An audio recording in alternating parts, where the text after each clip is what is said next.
Hey, Jimmy Snow here. Enjoy this clip from The Line featuring myself and my friend Forrest Valkai, the incredible science communicator. Check it out. Richard in New Mexico. Richard in New Mexico, you're on the line. If you can remove whatever echoing we're hearing here. Richard in New Mexico, you're on the line with Jimmy and Forrest. Go ahead. Hello. So, you guys get an echo? Hey guys, do you guys get an echo? Am I good to go? I think you're good to go. Awesome. Hey, nice to be talking with you guys. I'm a theist, but I mostly take, a position of philosophical theism. And I was wondering real quick before, I ask my question or make my case, I was wondering if either you guys had heard of like arguments from platonic idealism, which is just like the idea of, basically Plato's entire theology, which, long before Christianity or any of the like major prominent Abrahamic theologians was like pretty popular and intuitively through reason led to God's existence. I'm wondering if you guys are like any of those arguments. I'm familiar with Plato. I'm not familiar with maybe I know what you're talking about, but I don't know that name for it. But I'm somewhat familiar with Plato. I've read quite a bit of Plato over the course, especially my undergrad education. So like, I get like explain to me what that means a little bit more. Sure. Yeah, I don't want to get into word salad. All right, so I'll try to keep it. Let me know if I am. All right.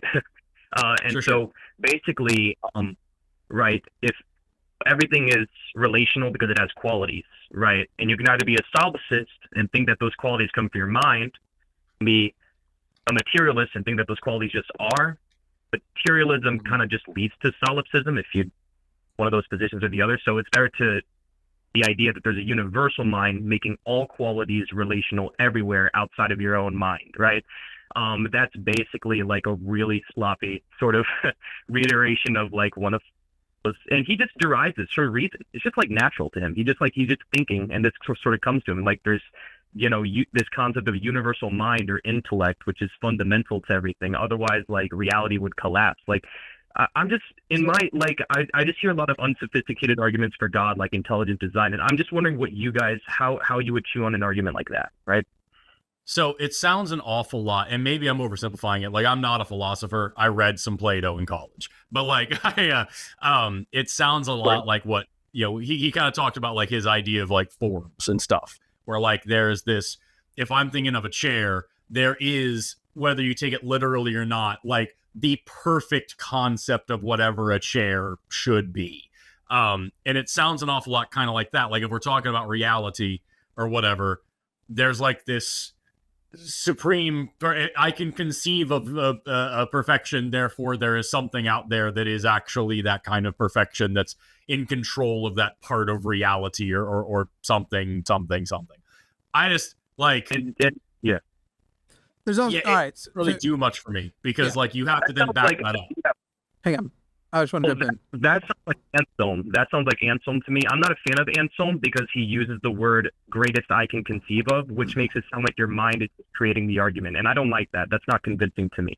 Plato starts with the matter. It's like, hey, look, there's all these material things. They have qualities whether I exist or not. So something must be making those qualities real, right? Outside of my own existence. Right. And I find that really right. That to me is I think really you would find many people who subscribe to Platonic idealism who wouldn't necessarily agree with your the problem with Platonic idealism is that it's used for a spectrum of beliefs. And so some people foundationally look to it as something for justifications regarding, like they'll sort of allude to it in some of their defenses of the cosmological argument, of the teleological argument. But additionally, on top of that, it is often the foundational sort of reasoning that people who are presuppositionalists use. As far as like the spectrum goes, you could call yourself a Platonic idealist if you do think that there's, like, as you were sort of implying there, Richard, something that's giving these qualities, but there are also Platonic idealists who just think like the sort of concept of, while I am interacting with the greater world around me, I actually don't even have a concept of how great that world is in comparison to my perception, that the reality that is independent of me is so beyond my perception, and yet I so acutely trust my perception of those things. So I don't find it to be necessarily a therefore God, therefore theism is justified. And again, as soon as you start to try and add more theistic principles to it or go to that end of the spectrum, then it just becomes about presuppositionalism, which is it's literally self-defeating because it's self-winning. What would the term be? Self-confirming and self-defeating at the same time. It has the same quality in both directions. Yeah, well, what I'm gets not me sure how about much it is it's. Go ahead. I'm sorry, Forrest. I'm sorry. Go ahead. Oh no, you're fine. I was going to just piggyback on that a little bit and say that it sounds to me, the way you're presenting it and the way that it sounds an awful lot like when people say like, oh well, DNA is a code and code has to come from a mind, therefore there has to be some sort of intelligent mind that wrote DNA and that's God. It's very close to the same thing to say like, you know, XYZ thing is so XYZ way that therefore you need some sort of thing behind it. It doesn't really track when it comes to like reality as a whole. The simple question would be, Richard, do you believe that a person could be an atheist or a secular platonic idealist? No, but only because I do subscribe to a divinely simple understanding of theism. Richard, I'm a I'm not asking whether or not you would believe it would agree with your version. I'm asking whether or not you believe a person could conceivably be, or are you saying that you think all Platonic idealism, not in a no true Scotsman way, all Platonic idealism necessitates theology, or theism rather? Natural and intuitive conclusion of Platonic idealism is some kind of theism. Yep, that's the position I would hold. And if we're going to talk about like the limits of reason, that's a pretty deep conversation that we probably don't have time for. But like that's really fascinating because if thought with reason has limits, which you guys prove all the time on your show, and then reason without theism has limits, then I'm not sure what the practical use of philosophy even is at that point. Like, to be honest, like all I need to really prove is that there's a reasonable way you could believe in God and then take the faith from there. I'm not really sure what's wrong with that. I think and honestly, like as far as conversations go, one, I can anticipate that the greater audience is like getting nauseous and is like, I don't care about these higher end. And by the way, I'm actually kind of one of those people, despite the fact that when these conversations come up, I talk so much shit about these philosophy at class level conversations that people have when they're supposed to be just having a conversation and talking about the actual ways that people are affirming their theism, because it isn't almost for anybody, these higher philosophical things. It's literally like, oh, I prayed to God and I found my keys. Like that's the 90% or whatever. However, if you're going to have an argument about Platonic idealism, we would literally have to now first have the argument. Like to me, it is obvious you can be an atheist and a Platonic idealist, even though there are things that are incompatible. However, I have zero interest in actually having that debate and discussion, because now we're not getting around to what are good reasons for a person to believe that a God exists. And frankly, I think if having some sort of interactions with philosophy classes and these higher ends of word problems essentially is the answer, then it sort of means, okay, so 90% of people shouldn't be theists because 90% of people are never going to go down those avenues. And so not to say that they should then be, therefore I say no God or whatever, because I don't even advocate for that amongst atheists, but it's almost trying to take this concept that most theists believe everyone should be a theist and restrict it to, but only this number of people will have a good reason to be a theist. It seems to basically be as appealing as deism is to me, if I am being honest. Yeah, it sounds like the biggest thing is like even if you can make like a cool logical loop-de-loop where you can be like, if you think about it this way and this way and this way, then I guess kind of technically you could sort of believe in a God. That's not the same thing as actually having a good that you can twist a logical spin a logical yarn and come up with just about anything, but like it's not a good reason to then go forward with that belief. It's a good reason to say, okay, this is possible, sure. Or, okay, this is something we should investigate more. Okay. You know, it's like saying something that I've said before. We talk about the number pi. Pi goes on forever for infinity. And I have said that, like, well, yeah, so it stands to reason that any number would ever be in that. Like, if any number you could ever possibly conceive of, because it's infinite, surely would come up in there. And there's a dude who's a mathematics PhD candidate who watches this show who has made sure to let me know that, like, that's never been proven. And yeah, you can take that on a logical thing, but that doesn't mean that you can just say it's a fact. And like, that's how I feel about this too, is that like, you can say, you know, oh, it seems like everything's kind of made by a thing, and therefore we can kind of say it's probably made by a thing. Even if I bought what you were saying, it wouldn't be evidence. It would just be like, yeah, it kind of does seem that way, huh? And that's also, as good as we could get. I think the biggest problem with Platonic idealism is that if you're going to use it for a theism to me does inherently have a supernatural form to it. And Platonic idealism, Richard, you can correct me if you think I'm wrong here, but I don't think I am. Platonic idealism doesn't actually establish that this most perfect thing would itself be perfect. Is the one that is the word that people use when they're trying to turn it into like a version of the cosmological or theological argument. But anyway, this most perfect thing, it doesn't actually establish that most perfect thing would have to be supernatural. And I do believe that theism necessitates supernatural quality. Do I have time to respond, or do we have to move on? Yeah. No, go on. Yeah, no, we talked for a while. Well, no worries, guys. I appreciate the airtime, and I appreciate the thoughtful insight here.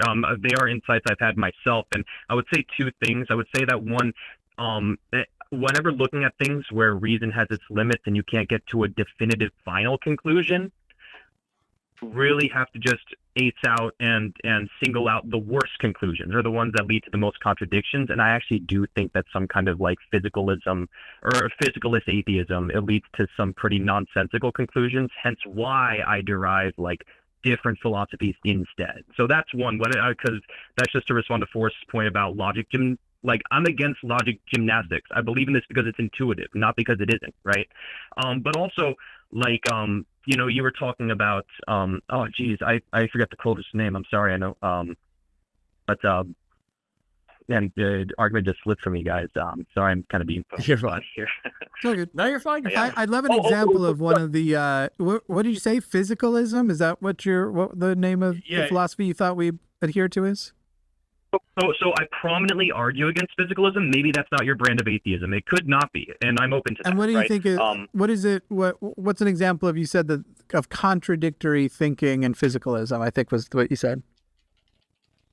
This is pretty cool. So nobody knows what matter actually is, like what makes a thing fundamentally physical. Like you don't even know what it, like, let's imagine strings, right? Like, what on earth is a string made of? It can't be made of energy because it's the cause of energy. It can't just be made of smaller particles because it's the most fundamental link. So you would have to have some sort of idealistic underpinning, like, to ground that in. And so it should make more sense that thought precedes matter, not matter precedes thought. Like, that just makes more sense to me. But Richard, okay, I get you. I think I see what you're doing. And here's the difference I'd say between you and I. You start with, we don't know this, so it makes more sense to me this. And I go, we don't know this, so it makes no sense to say anything makes more sense. I am going to live happily in the, I don't know what the, we can go as far down as we like. We can go past quarks and nuons and gluons where everything gets interesting and they start rhyming with each other. But at the end of the day, it does, to me, the thing that doesn't make sense is to go, I don't know this, therefore a quality of this that makes more sense to me is thought before matter instead of matter before thought. The concept of even, like, you're anthropomorphizing matter in the first place, that to me seems like it needs tremendous justification before accepting as a belief. And I wouldn't go, this makes more sense to me, but is foundationally built on something I don't know, but I will still say it is my belief. That is not how I would point out the fact that, like, if we're talking about like this matter at this fundamental level and the things we don't understand, I would trust more than anybody physicists to be able to talk about that. And like, if we're talking about what a string is and what it's made of, I think the physicists are the ones that do that. And when we look at like religiosity among scientists, physicists are amongst the most atheist group. Physicists and biologists tend to be like the highest, most atheist of the sciences, as far as I remember. And so, like, the people who actually study the thing that you're using as a justification for this doesn't make any sense, therefore probably God, aren't buying what you're selling. And so I think maybe they know a little bit more about it and they're not seeing the same link that you are. So either they're predisposed to be atheists in this way and they're you could say they're biased because they're their scientific materialistic worldview or whatever like that. Or what I think is more likely the case is that they're comfortable saying, I don't know what's below this level, so I'm going to go find out. And you're more comfortable saying, I don't know what's below this level, therefore magic.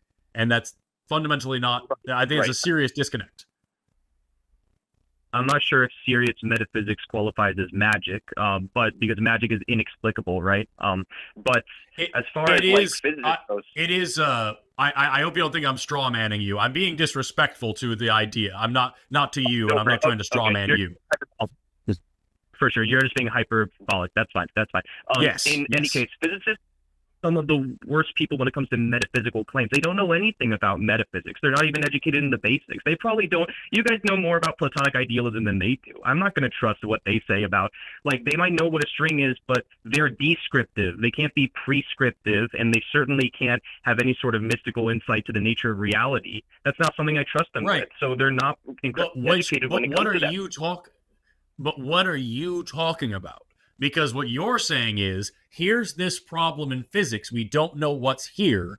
And then we're saying, well, the physicists are working on it. You're saying, yeah, but they're not trained in this other philosophical school of thought. In order to become a physicist, you don't need to study metaphysics because they are different things. One of them is thinking about, like, what is the first principle of nature and all these things. And the other is actually sitting down with a calculator and figuring out what shit's made out of. And so, like, to say, well, these physicists didn't study religion or philosophy, that's because that's not their job. They're doing the actual work that you are now standing on to say this actual science is leading me back towards my religion. You didn't start from the religion side and move your way towards more religion. You went to the physicists and said, you guys have done so much work to discover the fundamental qualities of matter. There's still a question that you haven't answered yet.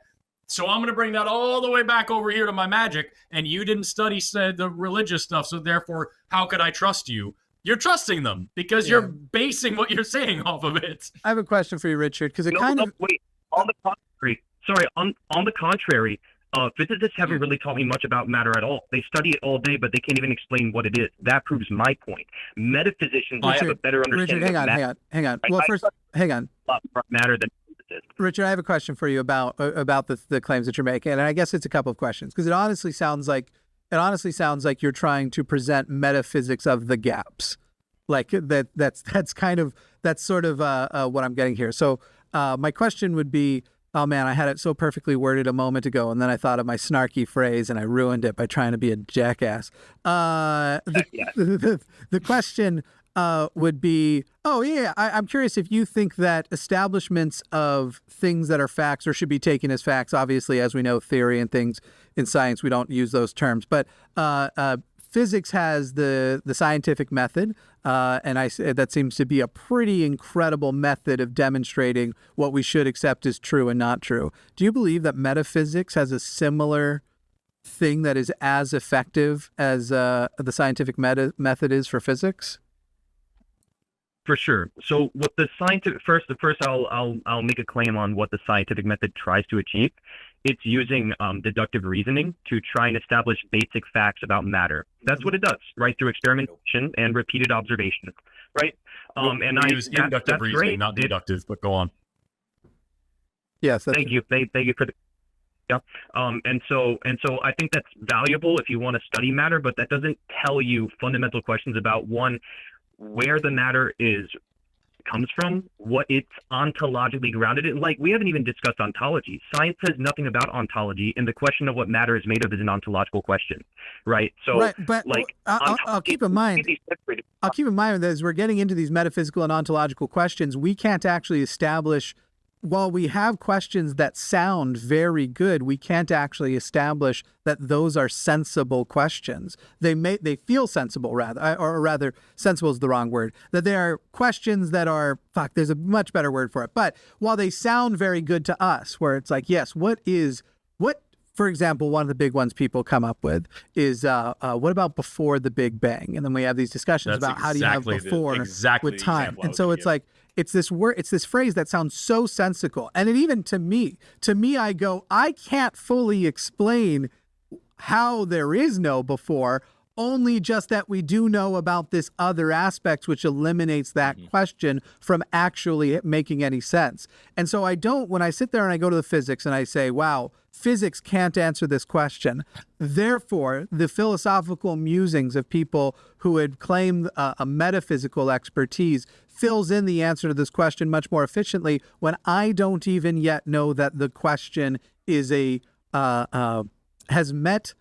I know I'm missing a phrase. I'm sorry, everybody. Clearly, I'm tired and not having a great brain today, but I keep mental blocking on phrases. Go ahead.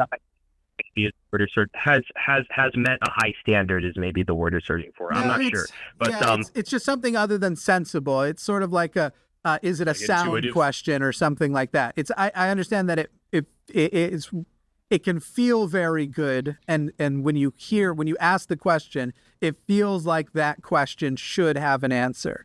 But then there's the question that you can go like, what is the color of jealousy? It's a great question that feels like it maybe should have an answer, but realistically, just because you vocalize the question doesn't mean it's worthy of one.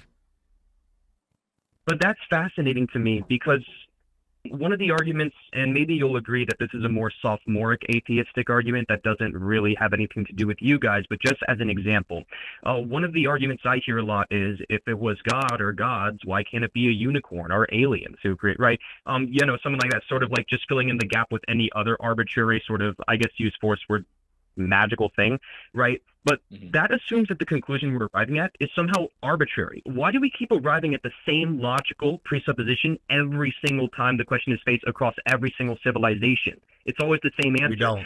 Sort of like how it was for across every. I think I actually acknowledged this and sort of preempted it when I told you that as far as your idea of Platonic idealism, it doesn't actually establish an entity we would have to designate as supernatural. Though I know that Platonic idealists would often disagree. I would also point out that we don't arrive at the same conclusion. Like there have been countless thousands of different concepts of a god. And so we in our limited language are giving them all the same thing, but there have been plenty of cultures with different levels of deity, with several different deities that can only do certain things. The whole monotheistic thing where you have one all-powerful tri-omni god is a relatively very new idea. And so across culture, it's been just a guy, or it's been a guy with some magic powers, or it's been a guy that lives forever, or it's been spirits, or it's been a collection of otherworldly beings that we can't see sometimes, or it's been several dudes, or it's been one dude, or it's been But just starting with the conclusion, it's something for sure. Yeah, the common thread is the supernatural claim. There's something beyond what I know to exist in physical reality, and that kind of stopped being a problem when the scientific revolution began, when we started actually utilizing the scientific method to check whether or not the patterns that we think we're recognizing are real patterns. And that's the first thing that you learn when you're looking into science is you learn about naive realism, the incorrect idea or assumption that our five senses can tell us everything we need to know about the universe. And you learn about apophenia and pareidolia and how people find meaning in meaningless data and patterns where there aren't actually patterns all the time. And so to go back to Jimmy's question a minute ago, which I don't think was properly addressed, is we in the scientific community, you talk about we don't know what matter is. I'm a biologist. I don't know what life is. We don't have a functional, actual working definition for one thing. I can't go grab a tablespoon of life and I know it finds a way. Right, exactly. But it's still something that we can study in great detail and we know a lot about. And I know a hell of a lot more about life by studying biology than I do by studying whatever, witch doctor magic thing that, if I burn these herbs and chant these words and whatever else, and then I'm going to make, someone will get pregnant. It'll be a fertility ritual. And that's something that's been a common thread. Fertility magic has been a common thread across all sorts of cultures. Doesn't mean it's true. Doesn't mean it has anything to do with actual biology. So you're sitting here looking at an actual pressing question in science that you needed science to arrive at and saying, yeah, but scientists don't know anything about this because actually I can think about it. And when I think about it, it kind of feels this way. And a lot of other people kind of feel that way. And therefore it might be right. And I don't think you would give that same kind of thought or allow yourself to think in that same way if you were asking any other question that came down to science. If I asked you something else that we don't know about science and tried to fill in the gap the way you're filling it in right now with something other than God, I don't think you'd buy it. So I don't think you properly addressed what Jimmy was saying earlier, what does metaphysics have? What does metaphysics have that's comparable to the way science actually works? I don't think you have anything. Go ahead, I think and comparing respond the to that, two Richard, and then I want to get to the specifics of your theology. Yes. Got it. This is fun, guys. I appreciate the debate. So in any case, real quick, there's so much to respond to. I wish I could respond to it all. I talk a lot. I talk a lot. I'm sorry. Talk good. So do I, right? Come on, right? Anyways, I don't think physicists created the ontological question of, and by the way, in philosophy, this is called ontological pluralism.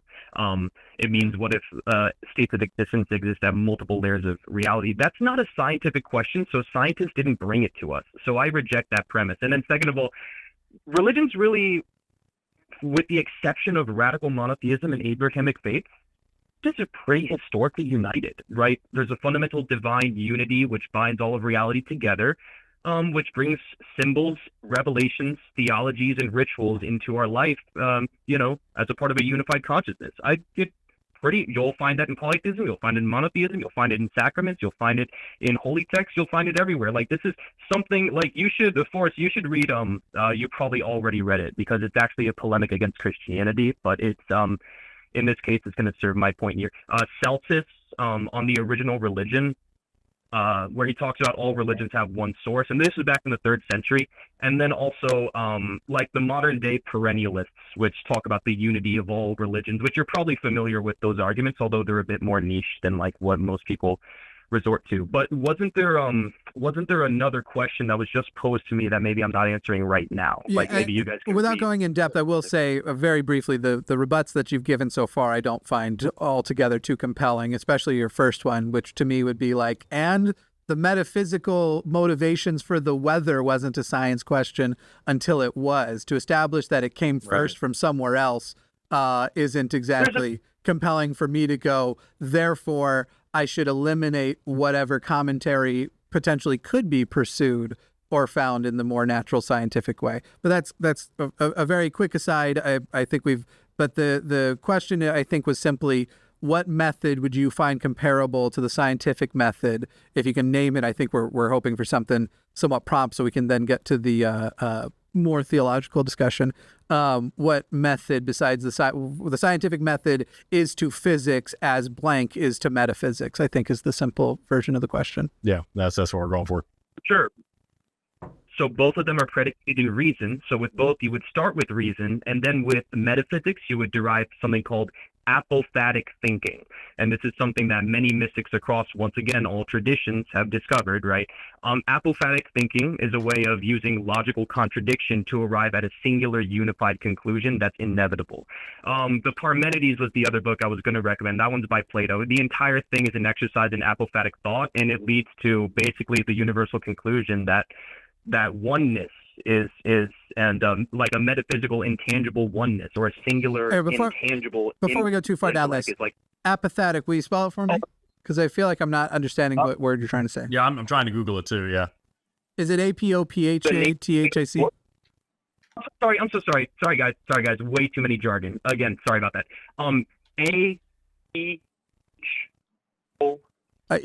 You're also breaking out, is unfortunately the problem. I believe you're saying apophatic, right? Not apophatic. APOPHATIC.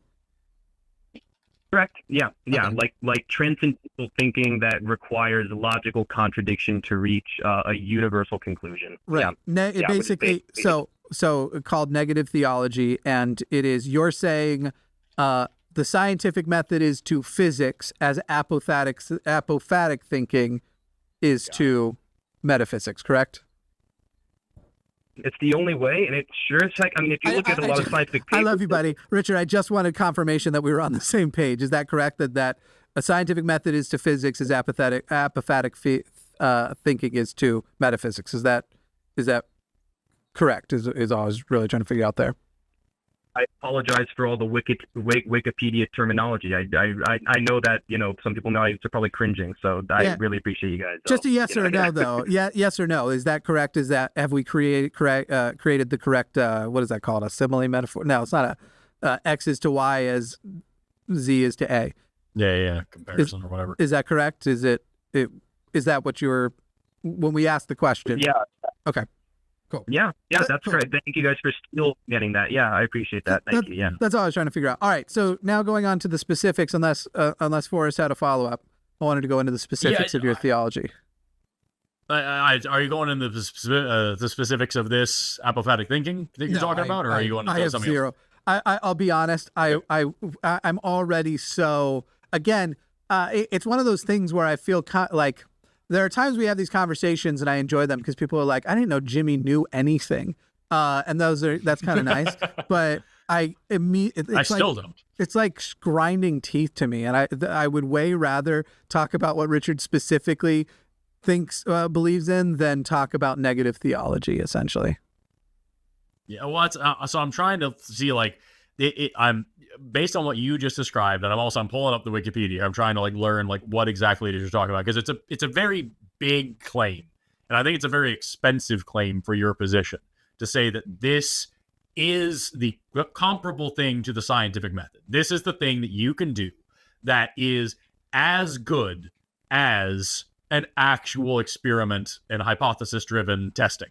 And my apologies, but I actually feel it's also the absolute I said it snarkily, but negative theology is essential.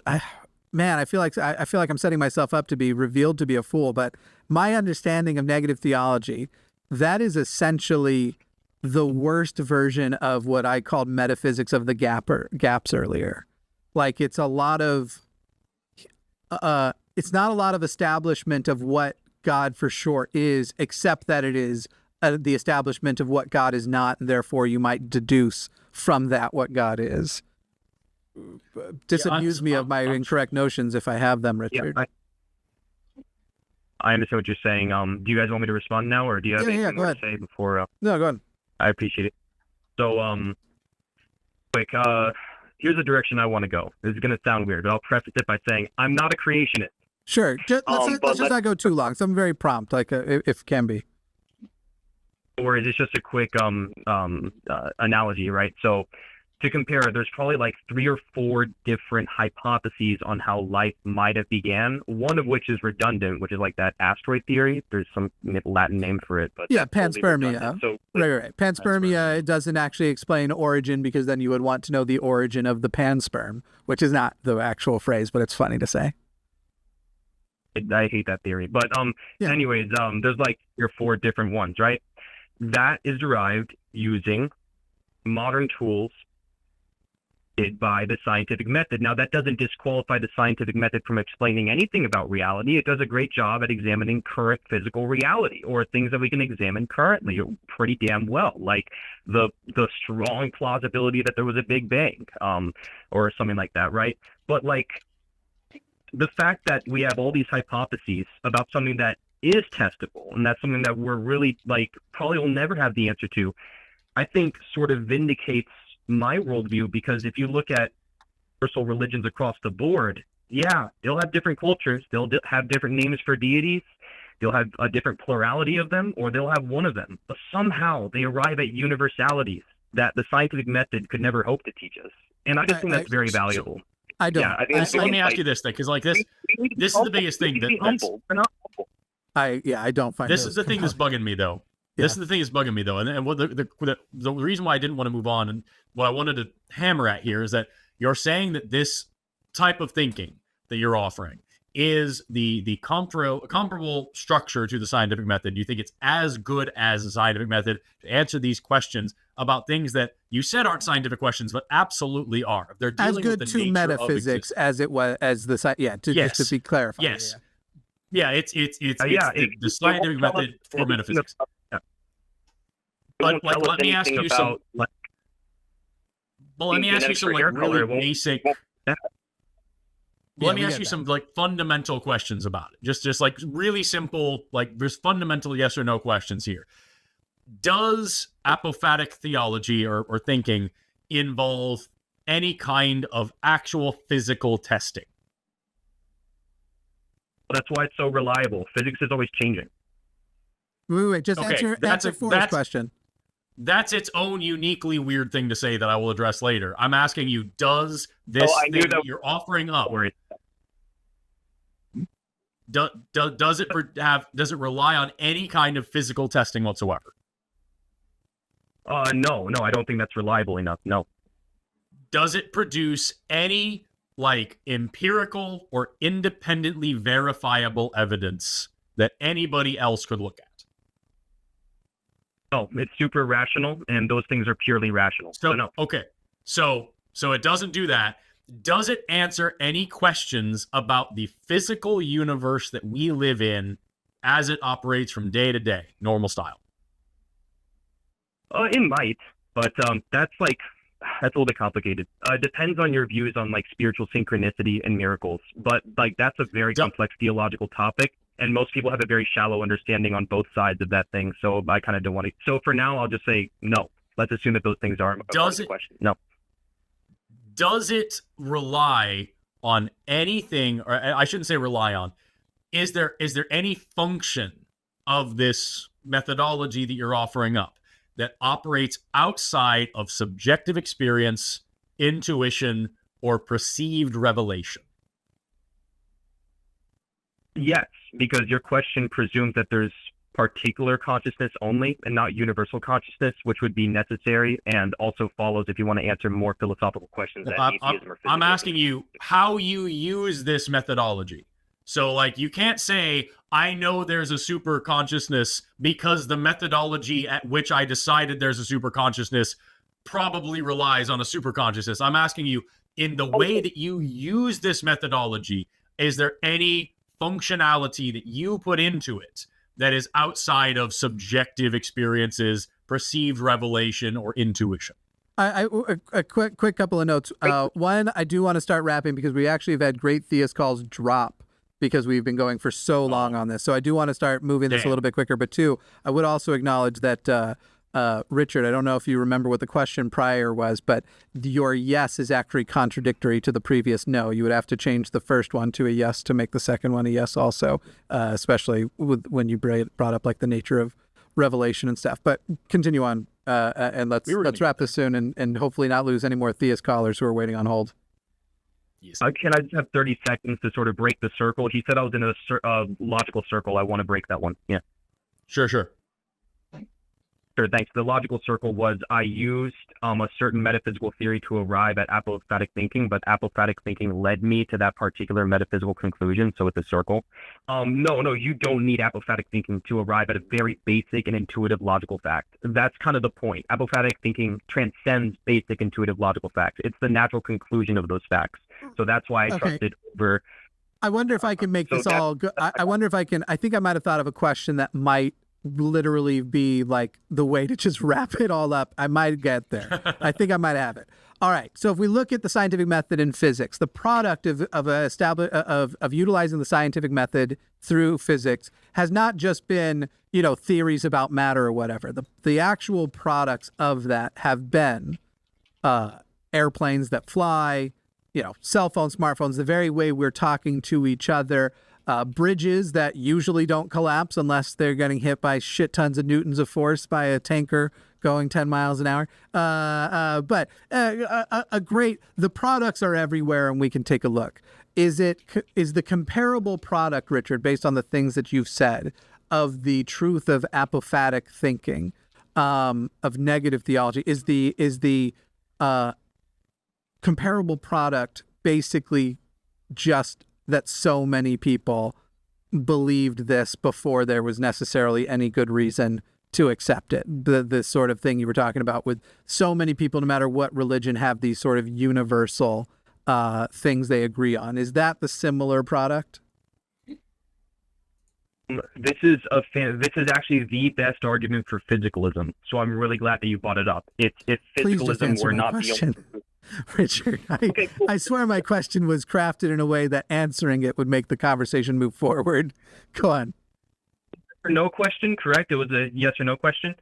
The answer being, are they comparable? No. But there are not if they're comparable. Is that the product? If I said the product of physics and the scientific method is, like I said, technology, engineering, all these sorts of things. What is the comparable product that we see as bear out because the truth of your metaphysical claims have been established? It seems to me it only could be, you could only defend that it is that so many people have universal religious ideas when they are religious, if you were going to defend anything. Not that I would think that was a good defense, but so what would the comparable product be? Oh, logical conclusions. I mean, that's why you can find a certain logical conclusion in the Bhagavad Gita and also find it in Plato's Republic.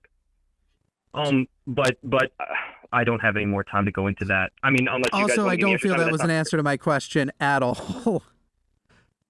Answered it. You know I answered it. Come on. No, Come on. I don't know. Excuse me, Richard. And you really don't want to do the I answered it. Come on. To suggest that logical conclusions is the product when logical conclusions exist within the scientific method, within literally you're not talking about any exclusivity. You're just saying it is logical. You're not answering the actual question of the product. And I actually gave you what I believe is the answer, and asked you if you just wanted to confirm that. And instead you went with something that you felt was abstract enough to call metaphysical. And I don't agree with that at all. Yeah, I don't agree with the characterization. What sucks about it is like, what sucks is that like you're talking about like this stuff and as good as the scientific method or the comparable thing with the scientific method, the conclusions you reach are so useful that this thing is like somehow better or like this logical construct that, but like the questions I was asking you, and I appreciate your honesty with it. What we've established is that what you're offering us is subjective feelings and like just kind of thoughts about life and a very, I'm not calling you stupid, but like an uneducated way of looking at the world and trying to draw conclusions based on feelings and opinions. And I say uneducated again, not to mean stupid. I mean, not actually learning what anything is, just kind of rolling with what you feel. And like so Forrest, when we talk about computers, he doesn't mean it in a mean way. Very much that, yes. Yeah. Very much that, yes. And on the other hand, you've got something that is actually doing physical tests on physical reality to provide empirical evidence that anybody can then go test themselves and repeat and verify, and knowledge builds upon knowledge, and we all come to like a new conclusion. And yes, it's always changing, it's always getting better, it's always correcting itself. That's why it works. That's why you're able to call us on this show on the internet, is because science has changed and improved. And what you're offering up as an alternative is, yeah, but like I kind of feel this way and other people feel this way too. And I don't see how you can look at those two things and say, science can't handle this. This is totally outside of the purview of science because this is dealing with something that science is actually trying to explore, but not in the way that I like. Instead, I'm going to go for metaphysics, which is by definition non-scientific thinking and deals in very easy things in the weirdest way possible. And because you're not answering it in this weird way that I like, it's not good enough. You said at the beginning, you're not going to give us a word salad. And I feel like that's all you've given us. And we haven't actually gotten anywhere. We've just gotten, I feel like God, so probably God, over and over for like 42 minutes now. Actually, so Richard, I guess the question then, going off of what Forrest just said, can you establish that the question of what is matter made of is, if, let's just agree for the hypothetical, because I don't know whether or not, again, it could be one of those questions that doesn't deserve an answer because it, but let's say it is.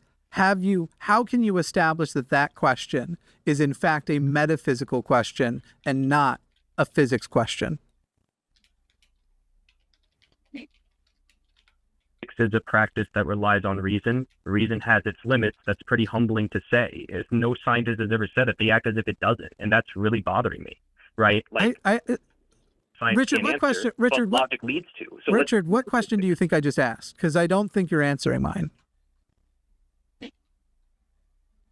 You were talking about. So you were talking about like the fundamental, like what we were talking about earlier, like the fundamental substrate of matter, and like how physics can't answer that, but what can? No. You're asking like what would be good ground to answer. So that wasn't my question. And Richard, I've liked our conversation. So with a lot of people, I would just go, now we've gotten to the point that fuck you, and I might have yelled and hung up.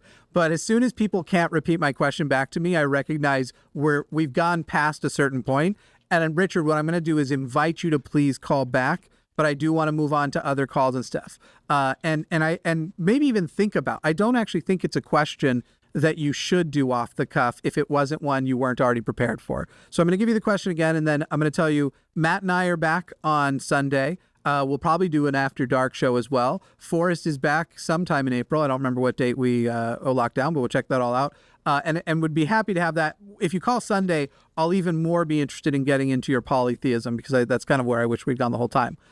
So the question to ponder, though, between now and next time we speak is, how do you establish that the question, what is the substrate of matter, is the way you phrased it, is a metaphysical question and not a physical question? If that question deserves an answer, and we'll presume for the hypothetical that it does, how do you establish that it does not belong within physics and does belong in metaphysics? And even if you have a preliminary response, I'd still say chew on it and think about it, and let's talk about it next time we chat. Does that sound good, Richard? Really, yeah, absolutely it does. I really appreciate the conversation. You guys have a good night, all right? Thanks, Richard. Have fun. Thanks so much. Yeah, I hit this spot where I'm like, and by the way, I know I do it too. So this is not an attack on Richard. I am positive there are times where I get heated, where if somebody went, and not say Richard was heated, but we were getting more passionate about our responses, perhaps, that my brain is going other places, that if someone said like, what question did I just ask you? I probably would also not be able to restate the question. It certainly does happen to me too. So I just, I wanted to take that as a sign, if you will, a metaphysical sign, perhaps, because what is the essence? Let's talk about the qualia of, just kidding. I'd really rather cut off my own head. Hope you enjoyed that clip. If you haven't already started supporting Forrest Valkai or The Line, you definitely should. Forrest Valkai is one of the most incredible science communicators of our day. I really think he is like the new Bill Nye the Science Guy, though actually with a more reputable science background. I mean, no shade, Bill, but why am I doing Trump gestures? No shade, but Bill, frankly, he's got more science degrees. Anyway, that doesn't matter. Go check all of those things out. Consider liking this video, subscribing if you find this stuff good. Check out my new podcast. Jimmy Snow has a podcast when it launches this summer on this channel and other places that podcasts are taken. And I will see you when I am more well. Bye.